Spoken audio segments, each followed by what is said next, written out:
Hi friends, welcome to perfect strategy YouTube channel.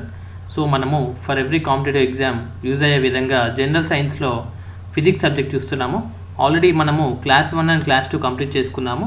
So ఇది మనము third class చూస్తున్నాము ఈరోజు. సో చూడండి ఫ్రెండ్స్, ఈరోజు మనము వర్క్ గురించి ఇంకా అలాగే మిగతా ఇంపార్టెంట్ కాన్సెప్ట్ గురించి డిస్కస్ చేయబోతున్నాము. సో చూడండి ఫ్రెండ్స్, మనము వర్క్ అని దేన్ని అంటాము అంటే work is nothing but the అంటే the product of force and displacement. అంటే మీరు సింపుల్గా W = F/S అని గుర్తుపెట్టుకోవాలి. ఓకేనా, మీకు ఇలా డెఫినేషన్కి రిలేటెడ్ స్టేట్మెంట్ వైజ్ కూడా మీకు క్వశ్చన్స్ అడగడం జరుగుతుంది. సో కాబట్టి work is nothing but the product of force and displacement. Work is also called as scalar quantity. Work అనేది ఒక స్కేలార్ క్వాంటిటీ. ఓకేనా, మీకు స్కేలార్ అండ్ వెక్టార్కి సంబంధించి కూడా క్వశ్చన్స్ అడుగుతారు. సో కాబట్టి మీకు ప్రతి దానికి కూడా నేను పక్కన స్కేలార్ అని వెక్టర్ అని మెన్షన్ చేశాను. ఓకేనా, చూడండి, F అంటే ఫోర్స్, S అంటే డిస్ప్లేస్మెంట్. ఓకే, దీని యూనిట్స్ వచ్చేసి జౌల్ అంటారు. వర్క్ యూనిట్ వచ్చేసి జౌల్. దీని ఎగ్జాంపుల్ వచ్చేసి యాక్చువల్గా the work is done by A weight lifter is 0 because the total displacement is 0. యాక్చువల్గా మనకు వర్క్ అంటే W = F/S cos θ. సో ఇది మనకు యాక్చువల్గా కాస్ θ పరంగా తీసుకుంటారు. ఎందుకంటే చూడండి, మనకు ఇక్కడ వెయిట్ ఇది గ్రౌండ్ అనుకోండి. వెయిట్ లిఫ్ట్ చేసినప్పుడు అతని వెయిట్కి ఇంకా హారిజాంటల్ గ్రౌండ్కి మధ్యలో యాంగిల్ వచ్చేసి 90 degrees ఉంటుంది కదా. సో ఇప్పుడు మనం ఈ 90 degrees దీనిలో సబ్స్టిట్యూట్ చేసి చూద్దాము. సో చూడండి, force into displacement into cos 90.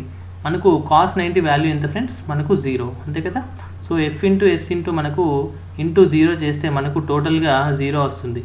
So కాబట్టి మనం ఏం చెప్పచ్చు అంటే work done by weight lifter is 0 అని చెప్పచ్చు. అలాగే మనకు రైల్వే స్టేషన్స్లో కావచ్చు, బస్ స్టాండ్లో కావచ్చు, కూలీ ఉంటారు కదా. సో వాళ్ళు లిఫ్ట్ చేసే వెయిట్ కూడా మనకు అంటే వాళ్ళ work done is equal to కూడా 0 అని చెప్పచ్చు. ఓకేనా, ఓకే, ఇవి మనకు some of the examples of work. ఇప్పుడు మనము ఎనర్జీ గురించి చూద్దాము. ఎనర్జీ అంటే ఏంటంటే the ability to do work is called as energy. Energy మళ్ళీ చూడండి, ఇది ఒక స్కేలార్ క్వాంటిటీ. ఎనర్జీ మళ్ళీ డిఫరెంట్ టైప్స్ ఆఫ్ ఎనర్జీగా ఉంటుంది. సో మనకు చూడండి, కెమికల్ ఎనర్జీ అని, సౌండ్ ఎనర్జీ అని, లైట్ ఎనర్జీ అని, హీట్ ఎనర్జీ. మెకానికల్ ఎనర్జీలో మళ్ళీ 2 డిఫరెంట్ టైప్స్ ఆఫ్ ఎనర్జీస్ ఉంటాయి. ఒకటి potential energy, next kinetic energy. Potential energy ఫామ్లో వచ్చేసి mgh, mass into gravity into height. And అలాగే కైనెటిక్ ఎనర్జీ వచ్చేసి formula ½ mv², mass into velocity square. And electrical energy. So ఇవి మనము కొన్ని డిఫరెంట్ టైప్స్ ఆఫ్ ఎనర్జీగా చెప్పుకోవచ్చు. ఇప్పుడు మనము law of conservation of energy గురించి చూద్దాము. Law of conservation of energy అంటే చూడండి, energy can neither be created nor be destroyed but can be converted from one form to other form. అంటే ఎనర్జీని మనము క్రియేట్ చేయలేము అండ్ డిస్ట్రాయ్ కూడా చేయలేము, కానీ వన్ ఫామ్ నుంచి ఇంకొక ఫామ్లోకి మనము కన్వర్ట్ అయితే చేయొచ్చు. వాటికి ఎగ్జాంపుల్స్గా మనము కింద కొన్ని డిస్కస్ చేశాను, చూడండి ఫ్రెండ్స్. ఇప్పుడు మనము ఫస్ట్ డైనమో చూసుకున్నట్లయితే డైనమోలో mechanical energy converted into electrical energy. Next electric మోటార్లో electrical energy converted into mechanical energy. Friends, ఇవన్నీ కూడా చాలా ఇంపార్టెంట్. ఇవన్నీ ఆల్రెడీ ఎగ్జామ్స్లో అడిగారు అండ్ నెక్స్ట్ కమింగ్ ఎగ్జామ్స్లో కూడా అడగడానికి ఛాన్సెస్ ఉంది. చూడండి, మైక్ వచ్చేసి మనకు సౌండ్ ఎనర్జీ నుంచి ఎలక్ట్రిక్ ఎనర్జీగా కన్వర్ట్ చేస్తుంది. లౌడ్ స్పీకర్ వచ్చేసి ఎలక్ట్రిక్ ఎనర్జీని మరింత సౌండ్ ఎనర్జీగా కన్వర్ట్ చేస్తుంది. క్యాండిల్ వచ్చేసి కెమికల్ ఎనర్జీ టు లైట్ ఎనర్జీ ఆర్ హీట్ ఎనర్జీగా కన్వర్ట్ చేస్తుంది. కోల్ వచ్చేసి కెమికల్ ఎనర్జీ టు హీట్ ఎనర్జీగా కన్వర్ట్ అవుతుంది. బ్యాటరీలో కెమికల్ ఉంటుంది కదా. సపోజ్ కార్లో బ్యాటరీ ఉందనుకోండి, కార్ బ్యాటరీలో ఏముంటుంది? మనకు సల్ఫ్యూరిక్ యాసిడ్ ఉంటుంది, H2SO4. సో ఇది మనకు ఏమవుతుంది? ఎలక్ట్రికల్ ఎనర్జీగా చేంజ్ అవుతుంది. నెక్స్ట్ సోలార్ సెల్లో వచ్చేసి light energy converted into electrical energy. And next musical ఇన్స్ట్రుమెంట్స్లో mechanical energy converted into sound energy. So ఇక్కడ వరకు మనము కొన్ని డిఫరెంట్ ఇన్స్ట్రుమెంట్స్ అండ్ వాటి యొక్క ఎనర్జీ కన్వర్జెన్స్ చూసాము. సో నెక్స్ట్ మనం ఇప్పుడు పవర్ గురించి చూద్దాము. So actually what is called as power. ఓకేనా, మనము వర్క్ గురించి చూసాము అండ్ అలాగే ఎనర్జీ గురించి చూసాము. ఇప్పుడు మనం పవర్ గురించి డిస్కస్ చేద్దాం. పవర్ అంటే ఏంటంటే రేట్ ఆఫ్ డూయింగ్ వర్క్. ఈ రేట్ అని ఎప్పుడు వస్తుందంటే మీకు ఎప్పుడైనా విత్ రెస్పెక్ట్ టు టైం అని తీసుకున్నట్లయితే మీకు డెఫినేషన్లో రేట్ అని వస్తుంది. ఓకేనా, అంటే the rate of doing work is called power.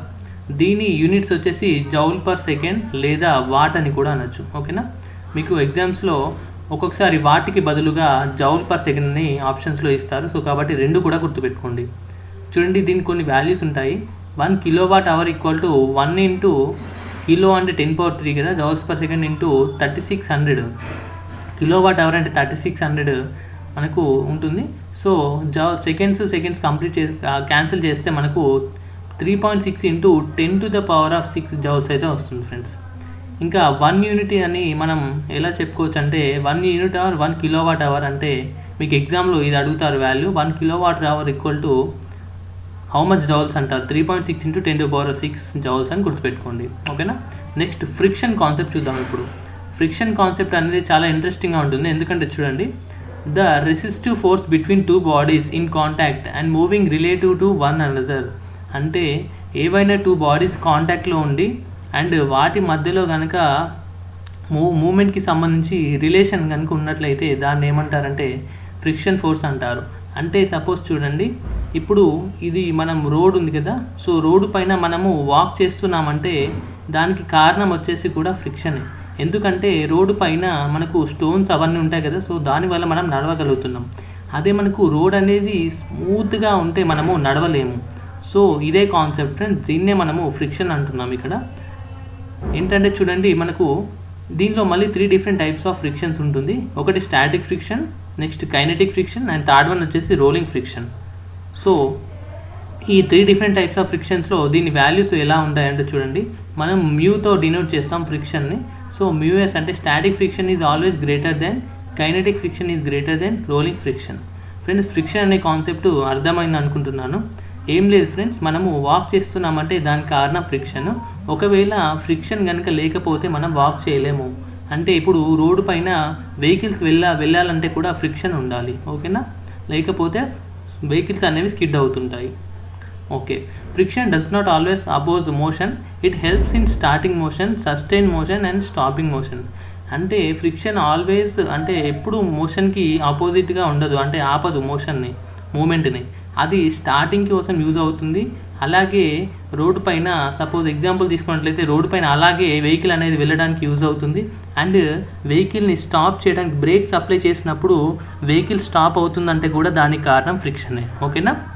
Next, if the surface is so smooth, చూడండి నేను చెప్పాను కదా, if surface is so smooth friction decreases, but if it is smooth beyond the limit, మళ్ళీ friction ఏమవుతుందంటే పెరుగుతూ ఉంటుంది. ఓకేనా. అంటే లిమిట్ కంటే ఎక్కువగా ఫ్రిక్షన్ ఉన్నా కూడా మనకు అది కూడా ప్రాబ్లమే. ఓకేనా, ఫ్రిక్షన్ అప్పుడు చాలా ఇంక్రీజ్ అవుతుంది. సో ఇది మనకు ఫ్రిక్షన్కి సంబంధించి కాన్సెప్ట్. సో మనము ఇప్పుడు నెక్స్ట్ వేవ్స్ కాన్సెప్ట్ చూద్దాము. ఓకేనా, మనకి ఇక్కడ వరకు అయితే ఫ్రిక్షన్ గురించి కంప్లీట్ చేసుకున్నాము. సో ఇప్పుడు మనము వేవ్స్ గురించి చూద్దాము. సో వేవ్స్ కాన్సెప్ట్ అనేది చాలా ఇంపార్టెంట్ ఫ్రెండ్స్. మనకు డిఫరెంట్ టైప్స్ ఆఫ్ వేవ్స్ ఉంటాయి. సో ఆ వేవ్స్ అనేవి ఏంటనేవి ఇప్పుడు చూద్దాం. ద వేవ్స్ అని దేన్ని అంటారంటే, the disturbance in a medium is called as wave. అంటే ఏదైనా ఒక డిస్టర్బెన్స్ అనేది ఒక మీడియంలో క్రియేట్ అయితే దాన్ని ఏమంటారంటే వేవ్ అంటారు. ఓకేనా. మళ్ళీ వేవ్స్ వచ్చేసి 2 డిఫరెంట్ టైప్స్గా ఉంటాయి. ఒకటి వచ్చేసి మెకానికల్ వేవ్, నెక్స్ట్ వన్ వచ్చేసి నాన్ మెకానికల్ వేవ్. మెకానికల్ వేవ్కి మీడియం అనేది కంపల్సరీగా ఉండాలి, అండ్ నాన్ మెకానికల్ వేవ్కి మీడియం లేకపోయినా పర్లేదు. మెకానికల్ వేవ్స్ అనేది సౌండ్ వేవ్స్ అంటారు, నాన్ మెకానికల్ వేవ్ వచ్చేసి లైట్ వేవ్ అంటారు. సో మనం ఫస్ట్ మెకానికల్ వేవ్ గురించి డిస్కస్ చేద్దాం. చూడండి, మెకానికల్ వేవ్ వచ్చేసి ఫర్దర్గా 2 డిఫరెంట్ టైప్స్గా డివైడ్ అయ్యి ఉంటుంది. ఫస్ట్ వన్ వచ్చేసి లాంగిట్యూడినల్ వేవ్, సెకండ్ వన్ వచ్చేసి ట్రాన్స్వర్స్ వేవ్. ఓకేనా. సో చూడండి, చాలామందికి ఈ వేవ్స్ కాన్సెప్ట్ కన్ఫ్యూజ్ అవుతుంటుంది. సో కాబట్టి జాగ్రత్తగా చూడండి ఫ్రెండ్స్, నేను ఇక్కడ చెప్తున్నాను చూడండి. మెకానికల్ వేవ్స్ అనేది సింపుల్గా 2 డిఫరెంట్ టైప్స్ ఉంటుంది. మనకు మిగతాది ఇంకా నాన్ మెకానికల్ వేవ్ లేదా ఎలక్ట్రోమాగ్నెటిక్ ఉంటుంది. మెయిన్గా మీకు ఎగ్జామ్లో అంటే వేవ్స్ కాన్సెప్ట్ చాలాసార్లు రిపీటెడ్గా క్వశ్చన్స్ అడుగుతారు. చూడండి, లాంగిట్యూడినల్ వేవ్స్ అంటే సౌండ్ వేవ్స్ అని చెప్పాను కదా, అంటే మెకానికల్ వేవ్స్ అంటే సౌండ్ వేవ్స్ అన్న లాంగిట్యూడినల్ అన్న అన్నీ ఒకటే ఫ్రెండ్స్. ఓకేనా. చూడండి, లాంగిట్యూడినల్ వేవ్స్ అని వేటిని అంటారంటే, మనకు ఒక వేవ్ అనేది దాని డైరెక్షన్ ఇంకా దాని వెలాసిటీ ప్యారలల్గా ఉన్నట్లయితే, ప్యారలల్ అని గుర్తుపెట్టుకోండి, ప్యారలల్గా ఉన్నట్లయితే దాన్ని లాంగిట్యూడినల్ వేవ్స్ అంటారు. ఓకేనా. ట్రాన్స్వర్స్ వేవ్ అంటే మనకు డైరెక్షన్ ఆఫ్ వేవ్ను దాని యొక్క వెలాసిటీ పర్పెండిక్యులర్గా ఉంటే, ఇది ప్యారలల్, ఇది పర్పెండిక్యులర్ గుర్తుపెట్టుకోండి. ఓకేనా. ఇది పర్పెండిక్యులర్ అనుకుంటే దీన్ని ఏమంటారంటే ట్రాన్స్వర్స్ వేవ్ అంటారు. ఓకేనా, ట్రాన్స్వర్స్ వేవ్. చూడండి, ఇప్పుడు ట్రాన్స్వర్స్ వేవ్కి ఎగ్జాంపుల్ వచ్చేసి సీస్మిక్ వేవ్స్ అంటారు. ఇప్పుడు next one non mechanical waves చూద్దాము. సో దీనికి ఎలాంటి మీడియం అవసరం లేదని చెప్పాను కదా. సో దీన్ని లైట్ వేవ్స్ అని కూడా అంటారు వీటిని.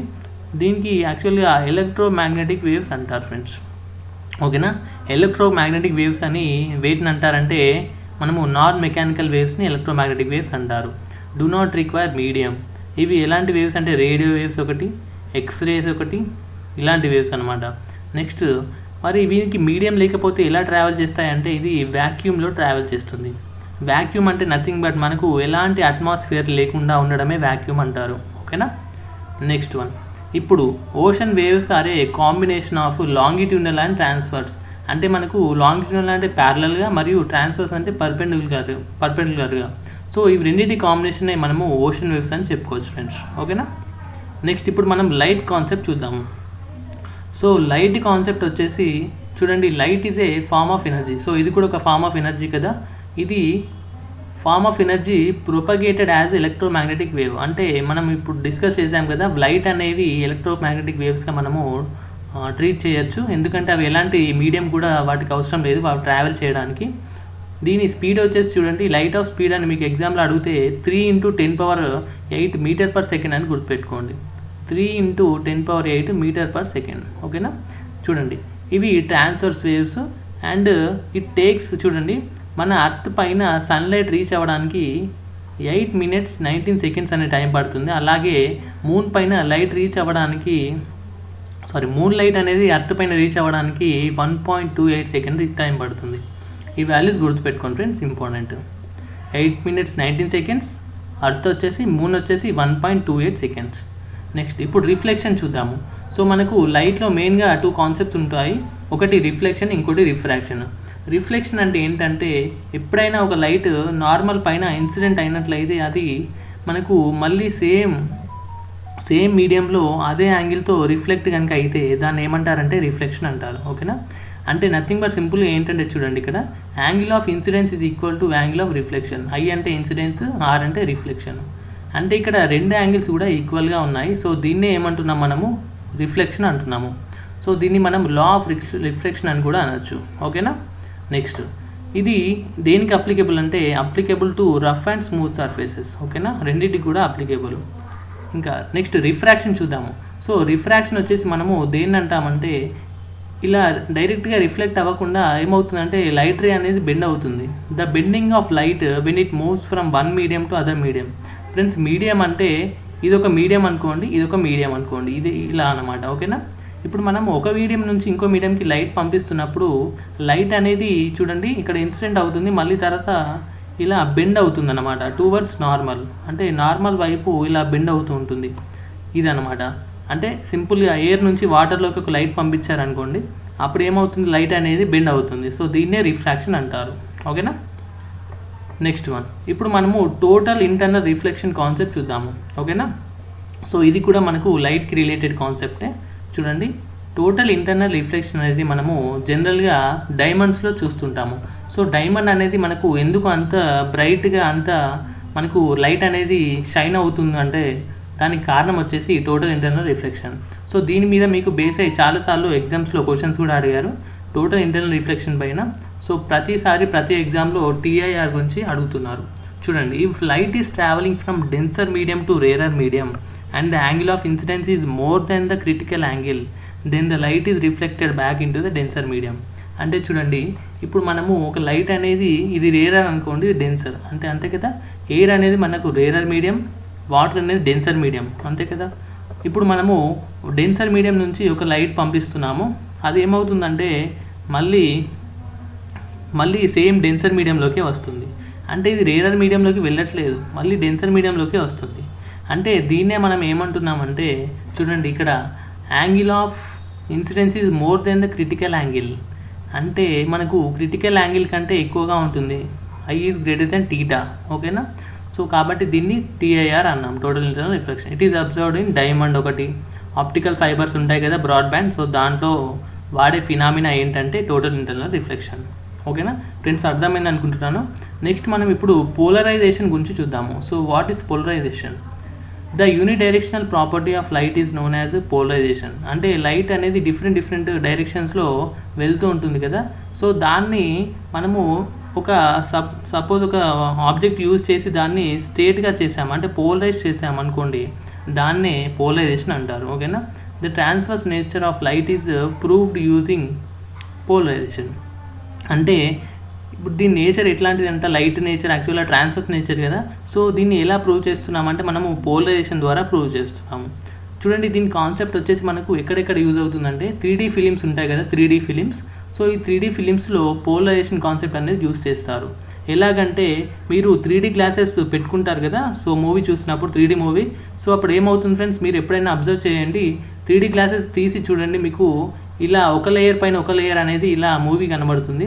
So when you put your 3D glasses then అప్పుడు ఏమవుతుంది, మూవీ అనేది మీకు నార్మల్గా కనబడుతుంది. సో అప్పుడు ఏమవుతుందంటే పోలరైడ్స్లో ఆ గ్లాసెస్లో ఉన్న పోలరైడ్స్ ఏం చేస్తాయంటే ఆ డిఫరెంట్ ఇప్పుడు సపోజ్ ఇలా ఉందనుకో డిఫరెంట్గా దాన్ని స్టేట్ చేస్తుంది కదా. సో ఎగ్జాక్ట్లీ మీకు అలా సినిమాలో కూడా మూవీలో కూడా మీకు అలా డిఫరెంట్ లేయర్స్గా కనబడే ఆ మూవీని 3D గ్లాసెస్ ఏం చేస్తాయంటే నార్మల్ చేస్తాయి. సో ఎందుకంటే దానిలో పోలరైడ్స్ అనేవి యూజ్ చేస్తారు. సో ఇదే మనకు పోలరైజేషన్ కాన్సెప్ట్. ఓకేనా. చూడండి polarized glass are used in windshields of glass of car ఒకటి, next headlamps of motor వెహికల్స్లో కూడా వాడతారు. ఓకేనా ఫ్రెండ్స్, అర్థమైంది అనుకుంటున్నాను. నెక్స్ట్ వన్ ఇప్పుడు ఇంటర్ఫియరెన్స్ కాన్సెప్ట్ చూద్దాము. సో ఇంటర్ఫియరెన్స్ అంటే nothing but the combination of 2 or more electromagnetic waves to form a resultant wave. అంటే సేమ్ మళ్ళీ మనకు ఎలక్ట్రోమాగ్నెటిక్ వేవ్స్ అంటే ఏవి ఫ్రెండ్స్, మనకు లైట్ వేవ్సే కదా. ఓకే, ఈ లైట్ వేవ్స్ మనకు వీటికి ఏదైనా మీడియం అవసరం లేదు. అంటే మనకు లైట్ అనేది మనకు వ్యాక్యూమ్లో ట్రావెల్ చేస్తుంది, అంతే కదా. ఓకే, సో ఇలాంటి పాయింట్స్ అన్ని ఎప్పటికప్పుడు మీరు అంటే రివైజ్ చేస్తూ ఉండండి. మనకు ఎలక్ట్రోమాగ్నెటిక్ వేవ్స్ అంటే లైట్ వేవ్స్ అంటే వాటికి మీడియం అవసరం లేదంటే వ్యాక్యూమ్లో ఉంటాయి. సో లైట్ వేవ్స్ మనకు ఇలాంటి నేచర్లో ఉంటుంది, ట్రాన్స్వర్స్ వేవ్ నేచర్స్లో ఉంటుంది. సో ఇలాగ మీరు చదువుతూ దాన్ని రివైజ్ చేస్తున్నట్లయితే మీకు చాలా బాగా గుర్తుంటుంది. ఓకేనా. నెక్స్ట్ చూడండి, ఇంటర్ఫియరెన్స్ అంటే కాన్సెప్ట్ ఏంటంటే the combination of 2 or more electromagnetic wave forms to form a resultant waves. అంటే ఇక్కడ ఏమవుతుంది చూడండి, ఏవైనా 2 కానీ అంతకంటే ఎక్కువ ఎలక్ట్రోమాగ్నెటిక్ వేవ్స్ కంబైన్ అయినప్పుడు, కాంబినేషన్గా